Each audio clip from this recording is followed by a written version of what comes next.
Hello বন্ধুরা, সবাই কেমন আছো? প্রতিদিনের মতো আজও চলে আসলাম তোমাদের সামনে একটা নিয়ম ব্লগ ভিডিও নিয়ে। আমার মেয়ে কি করছে? আমার মেয়ে বেসম ফাটছে কেন? মুড়ি খাওয়ার জন্য। কিন্তু মেয়ে বলে আমি বেসম দিয়ে অন্য একটা জিনিস খাবো। তা কি খাবে সেটাও তোমাদেরকে আমি দেখানো হবে।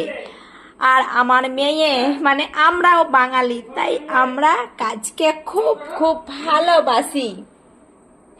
আমার মেয়েই কিন্তু আজকে রান্না বান্না করবে, কারণ আমি করতে পারবো না। আমার মেয়েই রান্না বান্নাগুলো করবে। আমরা বাঙালি বস, আমরা কাজকে খুব খুব ভালোবাসি। এই যে আমার মেয়ে বেসম ফাটছে, এই বেসম বেগুনি দিয়ে বেগুনি করবে আমার মেয়ে। আর এই যে এটা হলো ময়দা ময়দা মাখানো আছে, লুচি ভাজবে। আর এখানেতে আছে পটল কাটা, এখানে আছে ঝিঙে কাটা, আলু, পেঁয়াজ, টমেটো, এইগুলো কিন্তু পোস্ত দিয়ে রান্না হবে। আমার মেয়েই রান্না করবে। আমরা বাঙালি, তাই আমরা কাজকে খুব খুব ভালোবাসি।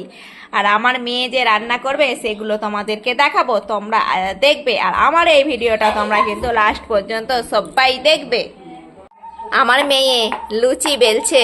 আর কিরকম করে আমার মেয়ে লুচি বেলছে তোমরা একটু দেখো। লুচি বেলছে আর এই যে এখানেতে রাখছে। দেখো, রেখে দিল। লুচি বেলছে, এখানেতে রাখছে। এখানে লুচি বেলা হচ্ছে আর এখানেতে দেখো গ্যাস জ্বলছে। এখানেতে কড়ায় তেল গরম হচ্ছে। এবার এই তেলেতেই তো আমার মেয়ে এই লুচিগুলো ছাঁকবে।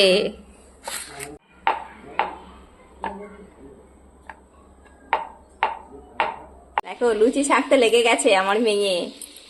এই যে কিরকম করে লুচি উল্টাচ্ছে আর তুলছে, একটু দেখো।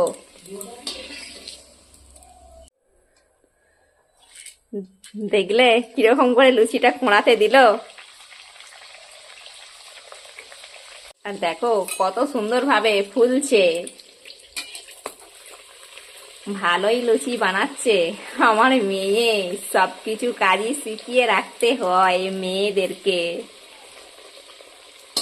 দেখো বন্ধুরা, আমার হাতের ফুলকো ফুলকো লুচি। এবার বানাবো বেগুনি। তোমরা দেখবে তো আমার ভিডিওটা। আমার মেয়ে আবার বেসম, দেখো কিরকম করে বেসম ভাজছে। ছেড়কে দিয়েছে পুরো। যেই রকম পাচ্ছে সেই রকম করেই আমার মেয়ে বেসম ভাজছে। আমার মেয়ে বেসম ভাজছে, দেখো কিরকম করে বেসম ভাজা করছে। দেখো, বেগুন দিয়ে বেসম ভাজা। বেগুনটা কিরকম ভাবে কেটেছে শুধু দেখো, কিরকম ডিজাইন ভাবে বেগুনটাকে কেটেছে। তারপরেই দেখো আমার মেয়ে রান্না করতে বসে গেছে। ওইদিকে বসিয়েছে ভাত, আর এখানে হচ্ছে পটল ভাজা। আমার মেয়ে রান্না করতে বসে গেছে। তারপরে এইগুলো ভাজা হবে। আগে পটলগুলো ভেজে নিচ্ছে, তারপর ঝিঙেগুলো ভাজা হবে। বেশি কিছু তরকারি করবেও না আমার মেয়ে, শুধু এই পটল ঝিঙে পোস্তই হবে, আর কিচ্ছু হবে না রান্না। আজকের এইটুকু রান্নাই হবে।